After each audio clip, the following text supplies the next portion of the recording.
So the cost of living crisis is going to have a massive impact on the property market. Obviously, if people's cost of living goes up, their affordability and their ability to buy property is going to go down. But this cost of living is not just happening in the UK, it's happening across the whole of Europe and the whole of the world because of inflation. I'm not going to talk too much about inflation now because it's pointing up in my eyes because I'm riding a bike at the moment. You can watch a video, what I've done on that previously. But at the moment, I'm in Holland.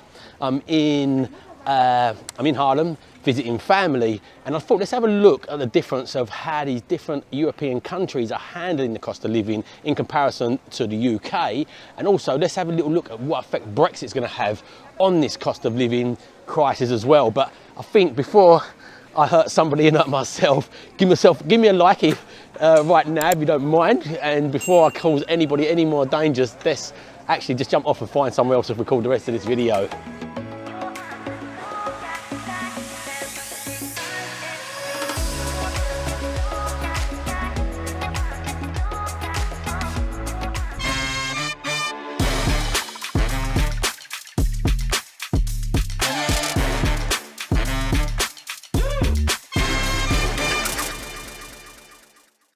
So now I'm no longer endangering anybody's lives on that bike. Let's talk about this strange economic times that we're going into, because as a property investor, you really want to keep a eye on the overall global economic circumstances that's going on, because since globalization, should I say, it really affects us around the world. What goes on and affects the property prices, and we're going into a really weird time with Brexit just happened and stagflation, where we could be, according to this article, let me get this article up. So according to World Banks, most countries are heading for a recession and warns a possible return of the 1970s stagflation. So stagflation is when basically we've got high inflationary pressures on the economy. So interest rates rising, cost of living's going up, cost of living crisis, what we're talking about in this video, is on the up. But then we're hitting recessionary headwinds. Another thing we have to factor in with this is Brexit as well, you know, so what's having an effect? At the moment, the UK labour market is stronger than it's ever been. But what effects is Brexit having on this to the UK labour market? What effects is this stagflation having? So we import more goods from Holland and I'm sat in Holland at the moment, hence why I use that example, but we import more goods from Holland than we do from Ukraine or Russia. And Russia is largely getting blamed, the conflict is largely getting blamed for this inflation. Obviously it's massively adding to it, but this inflation was building up long before this conflict actually kicked off. And obviously the massive amounts of money printed due to the COVID circumstances has had a massive impact on this inflationary times we're in. But let's have a look in The Guardian. It says Brexit is making cost of living crisis worse, new studies claim. And it says Britain's cost of living crisis is being made worse by Brexit, dragging down the country's growth potential and costing workers hundreds of pounds a year in lost pay, according to new research. So what they're saying here as well is, in real terms, what does this mean? £470 in lost pay each year up by 2030. So this is when you account inflation in comparison to the price inflation, like the wage inflation. So the wages are going up, but they're not keeping in line with the cost of living and the inflation. But that said, house prices usually have affected by inflation also, because if people's wages are going up, which they are, that then generally filters through to the house prices. But we'll talk a little bit more on what effects it's going to have later on. So hang around to the end of this video as we'll talk what effects it's going to have on the property market. But these are factors. There's loads of pros and cons going against this at the moment. But obviously, if we're importing goods from largely Holland and across to Europe, and we work with Europe, for me, Brexit is not going to stop Europeans wanting to do trade with the UK. What it's going to do is just have a reason to add an extra tax on top of the cost of doing trade with the UK. So it's going to cost the UK more money to do trade with them. Don't know why I've got these headphones in. Just listen to something. So it's going to cost more money to do that trade with Europe. But again, if you think, look, Holland has got one of the highest inflationary levels in Europe, and what we're going to do is we're going to have a look at the different levels of inflation cost of living crisis in Europe, and we're going to see what different governments are doing to try and combat it in comparison to what the UK is doing.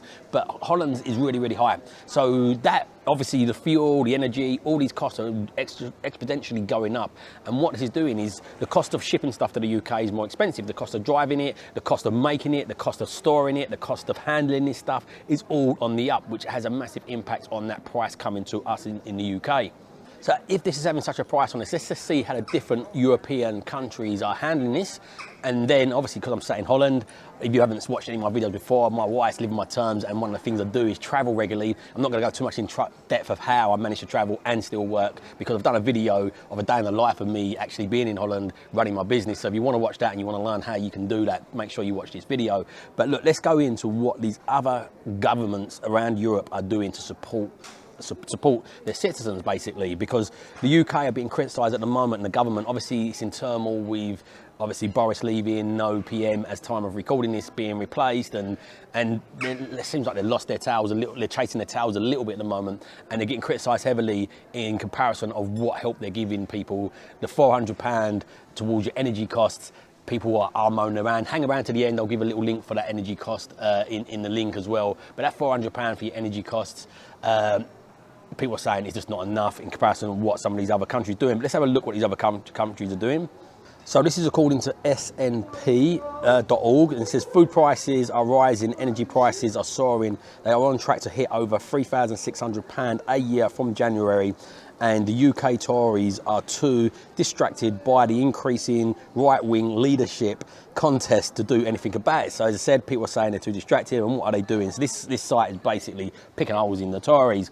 I'm not a politician, I'm not either here or there with politics. Really, my politics is me, my council is me, my government is me, and I just look at what the outside government are doing and I try and align my plans around that. But you do have to keep an eye on what they're doing. But let's have a look at where this cost of living is going. So France, what France doing for this? So while energy prices in the UK rose 54%, French government chose to cap them at 4%. Listen, last video, haven't watched this last video, I'll talk about it in the last video. I'm not against big companies earning big money and paying less percentage of tax, but still higher tax bills. I'm not a fan of them paying no tax, but I feel they should be rewarded with the efforts they make, the contribution they put towards the tax system and the economy. So when big companies got massive amounts of employees underneath them, they're all paying tax, they're opening the economy out. So I'm not a big company basher, but BP earning record second biggest profits in its whole history while this crisis is out of control. I feel the UK government could be doing what the French have done, and they've capped it at 4%. Where in the UK, that's 54%. So it can be done, it's proven it can be done. Their major supplier EDF is a company that works in the UK, so it really baffles me why it can't be done, why it's not being done or looked at the moment in the UK. I've tried searching on the internet to find the reason why, and I can't. If anybody knows, please put in the comments, I'll be curious to see that. But again, let's have a look at Germany now. So Germany's governments have given everybody a one-off €300 payment to help the cost of living, further €100 for each child. So if you've got a number of child, you'll get €100 each for those, as well as another €100 to anybody receiving state benefits. Additional to this, they've cut fuel tax by 30%.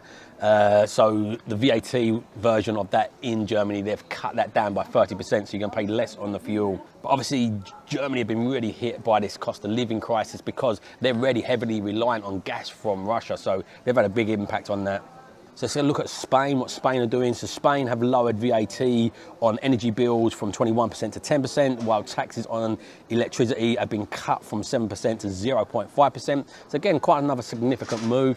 Ireland, our neighbours there, public transport fares have been reduced by 20%, and to help cut the fuel duty by 20% as well to help out their citizens. So again, it seems like they're making a big move forward, and they've cut VAT on gas and electric by 9% to 13.5%.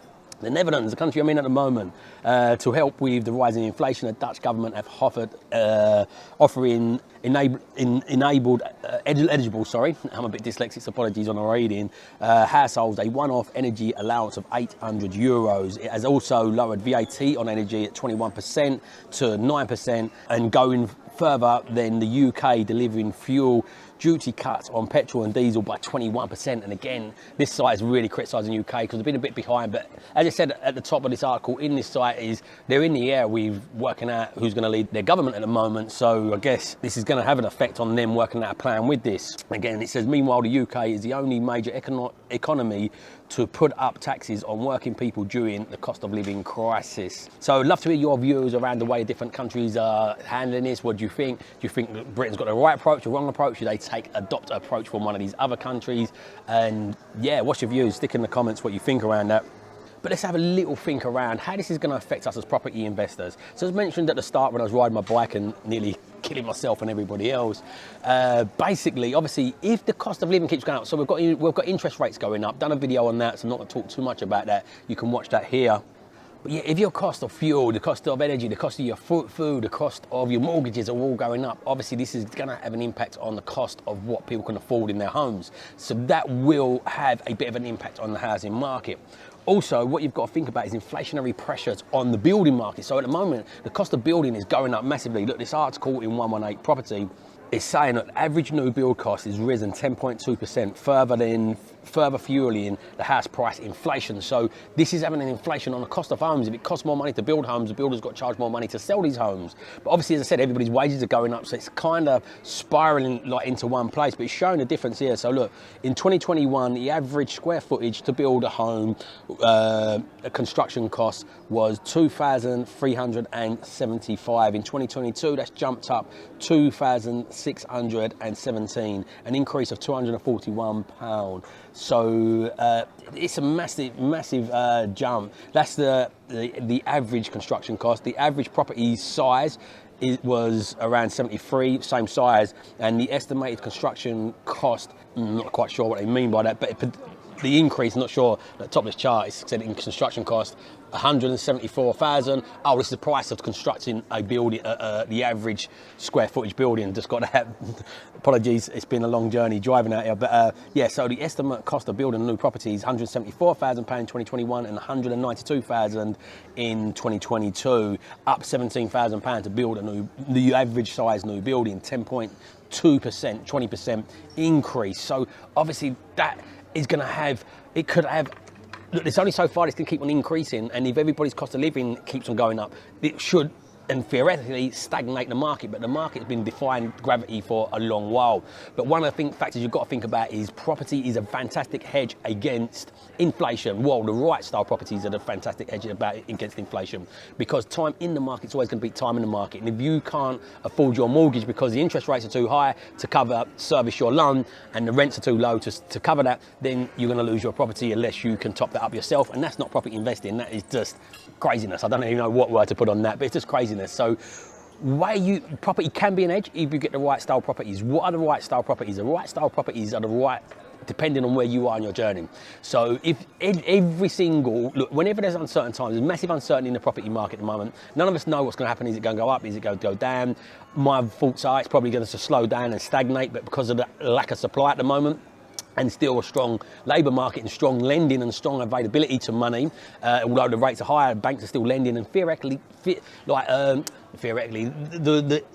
the grand scheme of it, the interest rates are still pretty low in general, even though they've gone up quite a bit over this year. But I feel the property market is not going to particularly crash. I think some areas might slightly correct, but I feel it's going to get a bit of a stagnation of that. But whenever there's stagnation, whenever there's change, whenever there is uncertainty, there's massive amounts of opportunity. So you want to be buying in these times, but you've got to make sure you buy correctly for where you are in your journey. It's all what look, I've done a video on the property delta matrix, and you can watch that here, and you can get a little picture of the delta matrix here. And what I talk about is your weather portfolio, where you want a diverse multiple streams of income from your property portfolio. So you want single let properties, you want HMOs, SAs, commercial conversions, and potentially developments, not everybody. But the further you go up this delta matrix, the more risky it's going to be. And as I said, I've done a video on this, going around the area of the different style properties I'm buying at the moment and how they sit differently in this all-weather portfolio. But depending where you are on your journey, depends where you should be starting. So if you're on your journey, start on the simpler stuff, start on the less riskier stuff, unless you've got a ton of cash. Ask yourself them questions. Look, money, knowledge, network, and time are the 4 ingredients that you need, but also you add to it courage, confidence, conviction. So if you're high up on money, high up on courage, confidence, conviction, you might go further up this delta matrix quicker, but find a strategy that's right for you. You've got to make sure you protect that downside. I'm not going to go too much into this on this video. As I said, I've discussed it on other videos, and along the bottom you can get all the suggested videos that I suggested in this video so far. But just make sure you get the right style properties that can handle rate rises, get a long-term fixed term on them, and make sure there's strong cash flow. Cash flow is king. Cash flow is what's going to pay for your increased cost of living. Cash flow is what's going to pay for your mortgages, increased mortgages. Cash flow is going to pay for your holidays and to travel like I do, and for your cars and all this sort of stuff. Not equity sat in a building. You could have loads of equity in a building, but if you're not getting adequate cash flow to service the debt that you've got on it, you're going to have that building taken away from you unless you supplement that. And this is why big companies like Deberman's went bust. they're worth millions, billions maybe, but I don't know, but hundreds of millions, not millions, I don't know, hundreds, but millions they're worth anyway, they're worth a lot. And they went bust because they didn't have adequate enough of cash flow coming in to service their debts and their running costs. So cash flow is king, so make sure you get 5, 7, even 10 years fixes you can get on these buy-to-lets. Make sure you've got a strong cash flow on them, make sure they're high yielding. If you're starting out, get low purchase, high yielding properties. If you want to learn how to do that, give me a shout. I offer out free discovery calls. I only got a handful of these I can offer out per week, so yeah. You have to get into them quick, but if you want a free discovery call to help you in a journey, stick in the comments discovery call and we'll get you on there. There's no sales. I have got paid coaching programs if you want to take it a little further.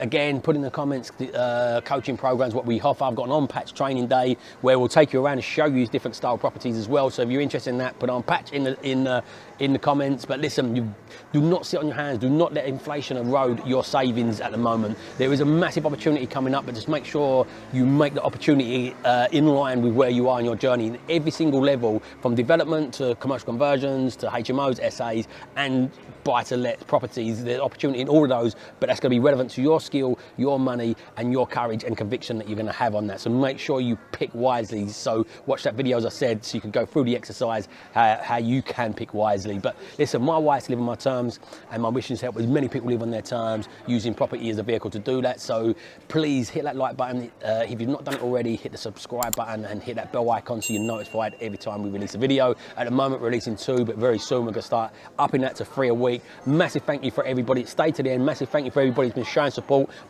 The algorithms are starting to pick up now on YouTube and the hard work is starting to pay up. So we're getting that momentum now and it's all thanks to you. So massive thank you. But listen, please share it out. And remember, if you don't evolve your ideas, you're never going to live on your own terms. So evolve your ideas, live on your own terms and have an amazing day.